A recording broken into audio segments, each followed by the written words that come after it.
Last class तक हमने standard deduction तक हमने लिखते लिखते आ गए और हमने सारे चीजों का मतलब देखा है ना। अब मैं आज की क्लास में इसी सीरीज में आगे आप लोगों को पॉइंट नंबर 11 बताने वाला हूँ। वो किससे रिलेटेड है? इंटरेस्ट ऑन लोन से रिलेटेड है। किससे रिलेटेड है? Interest on loan. Interest on loan को इंटरेस्ट ऑन लोन को ऋण पर ब्याज भी बोला जाता है। ऋण पर ब्याज, इंटरेस्ट ऑन लोन। सुनो मेरी बात, इंटरेस्ट ऑन लोन जो होता है ना, इंटरेस्ट ऑन लोन जो होता है इसका क्या करते, इनकम फ्रॉम हाउस प्रॉपर्टी में कैलकुलेट करते समय इसका क्या किया जाता है? Income from house property calculate करते वक्त इंटरेस्ट ऑन लोन की डिडक्शन मिलती है कि किसमें? Annual value. मतलब इंटरेस्ट ऑन लोन को हम एनुअल वैल्यू जो होता है ना उसमें माइनस करते। देखो ना यार फॉर्मेट, ये आपका एनुअल वैल्यू है, इसमें इंटरेस्ट ऑन लोन को माइनस करोगे कि नहीं करोगे? माइनस करने के बाद जो अमाउंट आएगी उसको क्या बोलोगे? Income from house property. मतलब इसका मतलब है कि इंटरेस्ट ऑन लोन की डिडक्शन मिलती है income from house property calculate करते वक्त। ठीक है, मतलब एक प्रकार का खर्चा है कि इनकम है? हमारे लिए खर्चा है। भैया आप मकान लिए हो, मकान के लिए लोन लिए हो, तो उसके ऊपर जो इंटरेस्ट का पेमेंट कर रहे हो तो क्या है?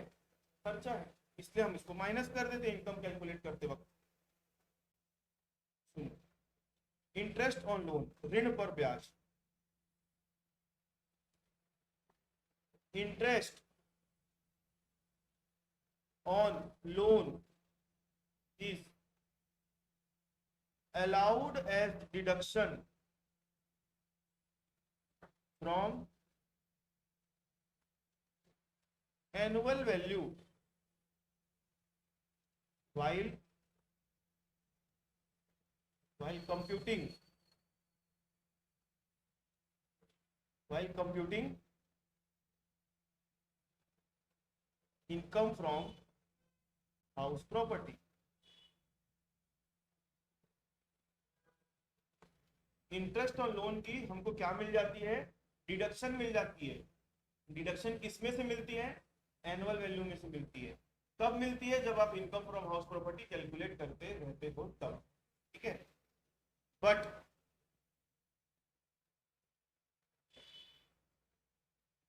Sorry, deduction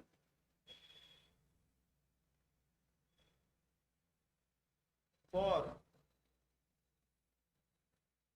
interest on loan is allowed only if loan is taken for the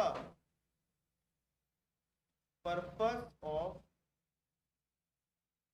construction, oblique purchase, oblique repair, oblique renovation of the house।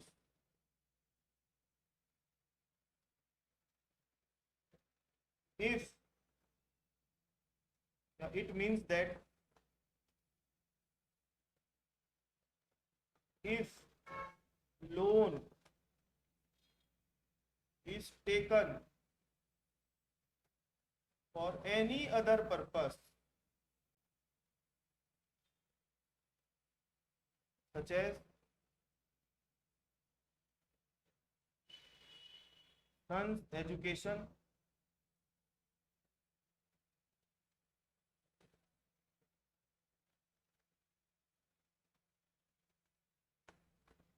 daughter's marriage,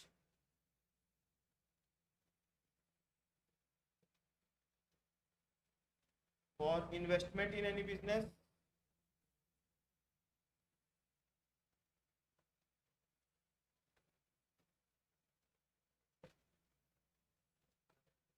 etc., then no deduction for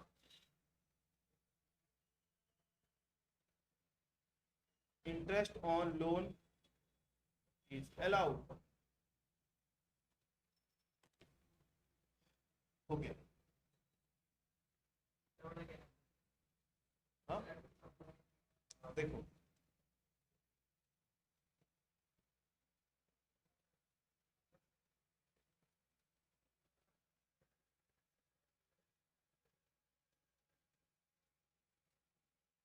सुनो मेरी बात।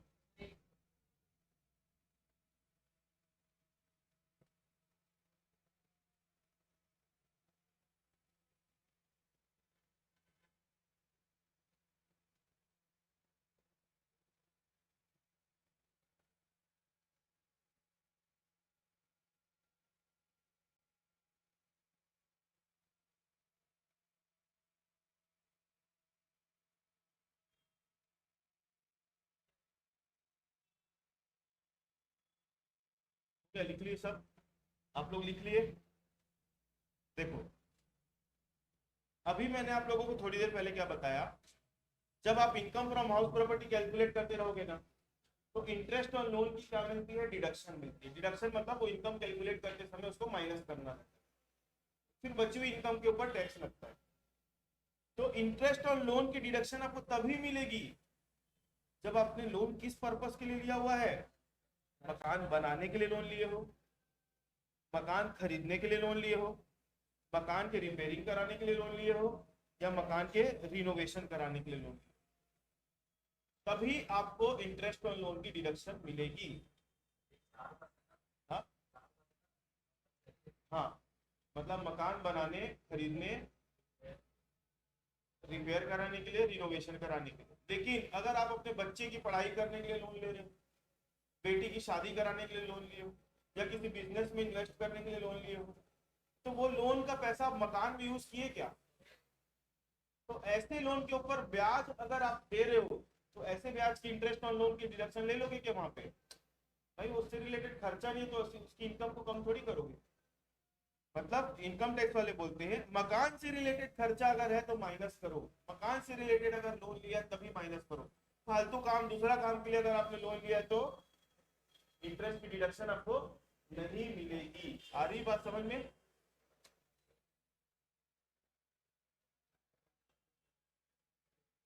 तो ये मैंने अभी आप लोगों को कितने पॉइंट करा दिए? 11 पॉइंट। जैसे कि मैंने आप लोगों को पहली क्लास में ही बताया था कि इस चैप्टर को हम तो स्टार्ट तो कर दिए, लेकिन फॉर्मेट को आप लोगों को मैं 3 लेयर में समझाऊंगा। कितने लेयर में समझाऊंगा? 3 लेयर। तो पहले लेयर में तो मैंने आप लोगों को बताया कौन सी चीज कहां पे आती है, प्लस माइनस कैसे होता है, फैमिलियर करा रहा था इससे। सेकेंड लेयर में मैं आप लोगों को अभी क्या बता रहा हूँ, अभी सेकेंड लेयर खत्म नहीं हुई है, पॉइंट नंबर 12 बचा हुआ है ना। सेकेंड लेयर में मैं क्या कर रहा हूँ, सारी चीजों का मीनिंग बता रहा हूँ, ठीक है। और थर्ड लेयर में मैं आप लोगों को सारी चीजों से रिलेटेड रूल्स बताऊँ, और वही क्वेश्चन बनाने में आपकी मदद करेगा। तो पहले आप लोग अभी है ना पॉइंट नंबर 12 लिखो।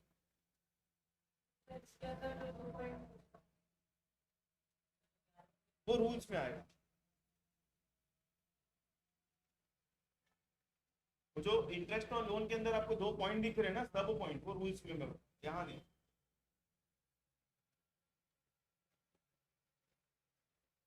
रिकवरी ऑफ अनरियलाइज्ड रेंट और arrear rent. Recovery of unrealised rent या फिर एरियर रेंट। इधर देखो, सुनो मेरी बात। आपको अनरियलाइज्ड रेंट एक नाम ऊपर भी दिख रहा होगा, और अनरियलाइज्ड रेंट यहाँ पे भी दिख रहा है। चेक करो ना फॉर्मेट को, आप लोगों को एक अनरियलाइज्ड रेंट यहाँ दिख रहा है और एक अनरियलाइज्ड रेंट यहाँ पे दिख रहा है।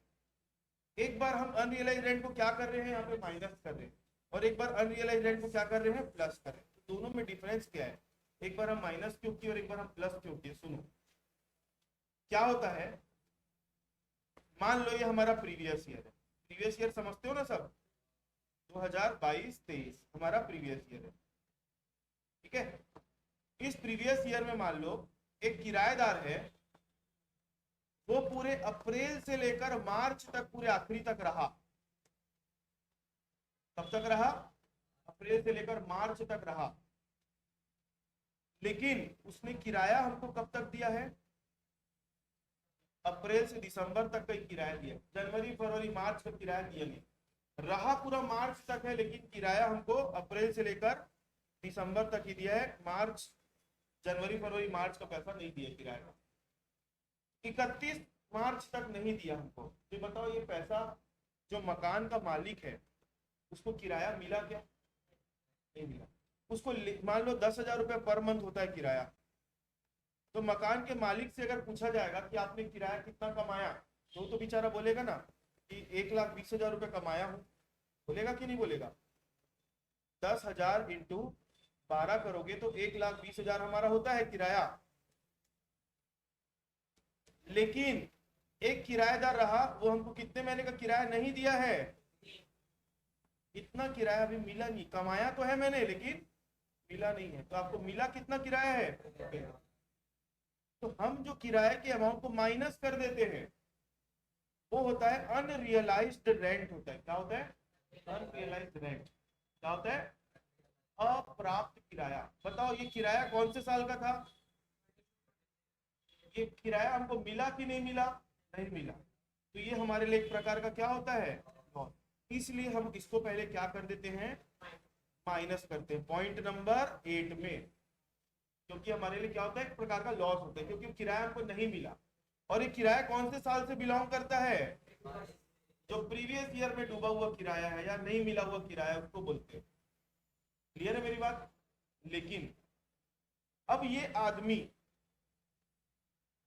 अब मैं आप दूसरा एग्जांपल दे रहा हूं ना आप लोग को, सुनो। अब हम बैठे हैं कौन से साल में? प्रीवियस ईयर में बैठे। कहाँ बैठे? Previous year. प्रीवियस ईयर के भी पहले के और भी साल होते होंगे। हमारा भी करंट प्रीवियस ईयर है 22-23। हमारा करंट प्रीवियस ईयर क्या है?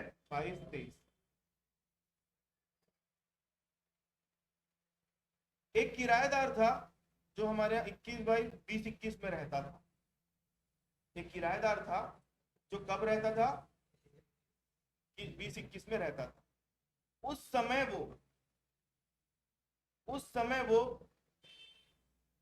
10,000 रुपये पर मंथ पे रहता था।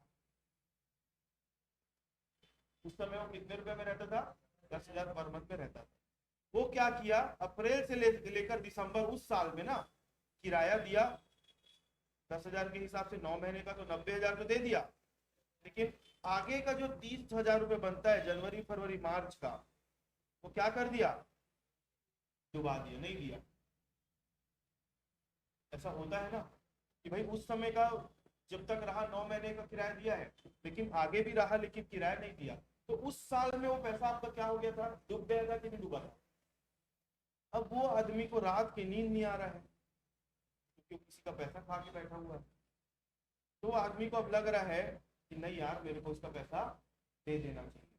तो 30,000 रुपये लिया और आपको कब लाके दे रहा है? तो बताओ, हमारे को इनकम हुई कि हमारा खर्चा हुआ? डूबा हुआ पैसा आपको वापस मिल रहा है। सारी बात समझ गए? तो ये हमारे लिए क्या है? इनकम है। जब आपको डूबा हुआ पैसा वापस मिलता है तो आप उसको जोड़ोगे कि घटाओगे? जोड़ेंगे। तो देखो यहाँ पर क्या लिखा है, वापस पढ़ दो। क्या लिखा है? रिकवरी ऑफ एरियर रेंट या फिर unrealised rent of earlier year. मतलब पहले के सालों का, प्रीवियस ईयर के पहले के सालों का जो किराया का पैसा आपको क्या हो रहा है? वापस मिल रहा है। तो उसको हमको क्या करना पड़ता है? ऐड करना। ठीक है, क्या करोगे? ऐड करोगे। अच्छा, इसको ऐड करोगे तो भाई उसको वसूलने के लिए भी तो आपने हो सकता है कुछ खर्चा किया होगा। जरूरी थोड़ी कि वो आदमी की नींद उड़ी हुई तो खुद से लाके दे दिया। हो सकता है आपने उसके ऊपर केस चलाया होगा, खर्चा किया होगा, कोर्ट केस चल रहा होगा, नहीं हमारे रह के गए, किराया नहीं दे रहा है। जो भी होगा, आपने वो किराया को वसूलने के लिए कुछ ना कुछ खर्चा किया होगा। तो खर्चे का डिडक्शन आप लोगे, फिर इनकम टैक्स बोलते हैं देखो भैया अलग अलग चिल्लर चिल्लर खर्चा आप क्या किया हमको उससे मतलब नहीं है। आप एक काम करो, यहाँ पर भी आप क्या कर लो, 30% काट के जितना आप एक्चुअल एक्सपेंडिचर हमको उससे कोई मतलब नहीं है, यहाँ पर भी आप क्या कर लो 30% वापस से काट, जैसे वहां पे स्टैंडर्ड डिडक्शन का 30% काटते थे ना, वो ऊपर वाली इनकम के ऊपर काटते हैं।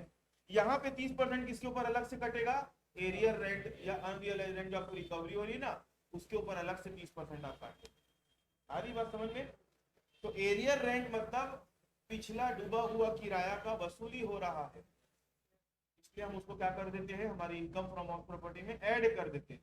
क्यों ऐड करते हैं? क्योंकि जब डूबा था तब माइनस किए थे, डूबा था तब माइनस किए थे कि नहीं, लेकिन अब हमको क्या हो रहा है, वो वापस मिल रहा है, तो हम उसको क्या करेंगे, ऐड कर देंगे।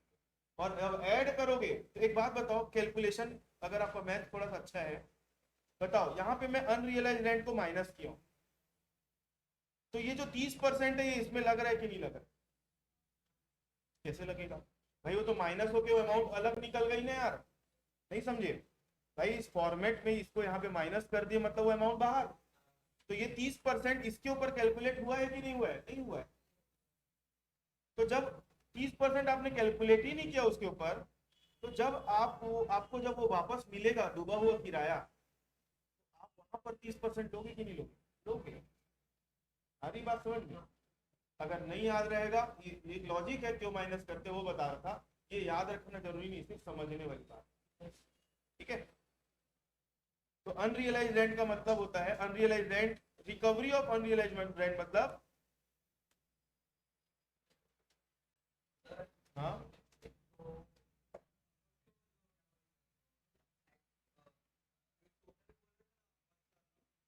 हाँ हाँ,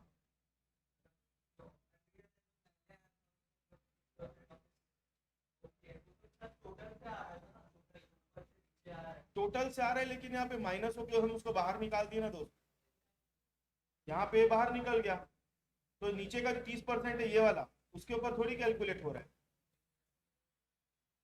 अरे भाई मैं आप उस चीज को नहीं समझ रहे, मैं उस साल की बात कर रहा हूँ जिस साल में आपका पैसा डूबा था, उस साल का अनरियलाइज रेंट यहाँ पे माइनस किए होगे, तो ये जो 30% है इसके ऊपर उस साल में कैलकुलेट हुआ होगा क्या? नहीं हुआ होगा। अब जब आपको वो डूबा हुआ किराया वापस मिल रहा है जिस साल में, तो जब जोड़ोगे तो 30% माइनस करना पड़ेगा कि नहीं करना पड़ेगा? क्योंकि डिडक्शन लिए नहीं है ना उसमें, ऐसा नहीं।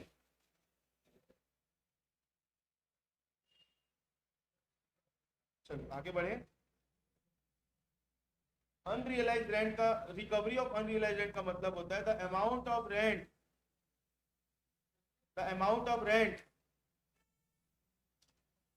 recovered, the amount of rent recovered during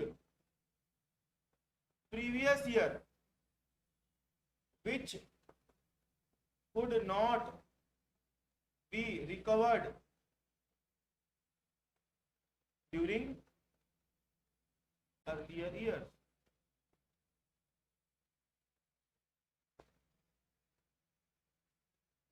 This amount is added while calculating, while computing income from, while computing taxable income from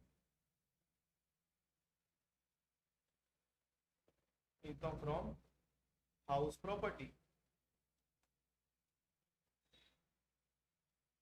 ठीक है, इस अमाउंट को हमको क्या करना पड़ता है, ऐड करना पड़ता है while calculating income from house property, taxable income from house property. 2 minute तक आप लोग उस क्लास में बैठ जाओ जब, तब तक के लिए।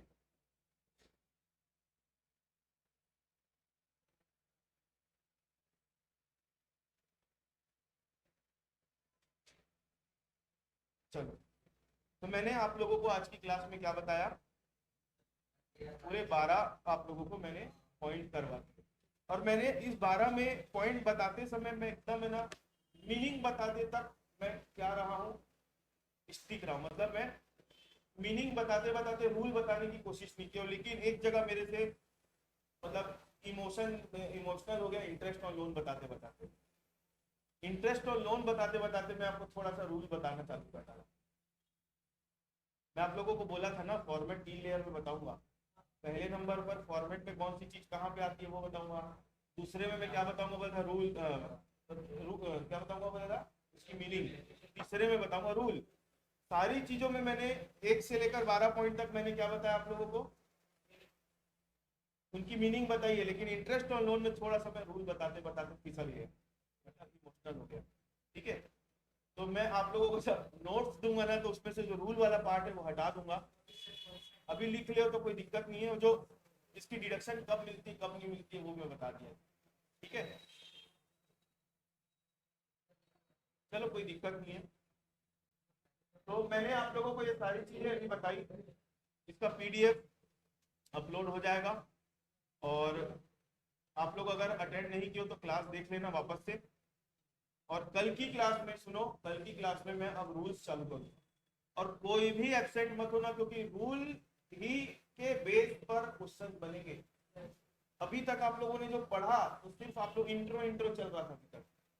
अब मेन मुद्दा, अब हमारा क्वेश्चन बनाने में क्या करना है, टू द पॉइंट बात करेंगे। ठीक है, तो मैं आज की क्लास ओवर कर रहा हूँ, फिर अपन नेक्स्ट क्लास में मिलते हैं। अगर किसी आपके फ्रेंड ने क्लास अटेंड नहीं करी होगी या छुट्टी मारा होगा तो आप उनको बोल देना कि 2 रिकॉर्डिंग 3 रिकॉर्डिंग जो देख कर आए।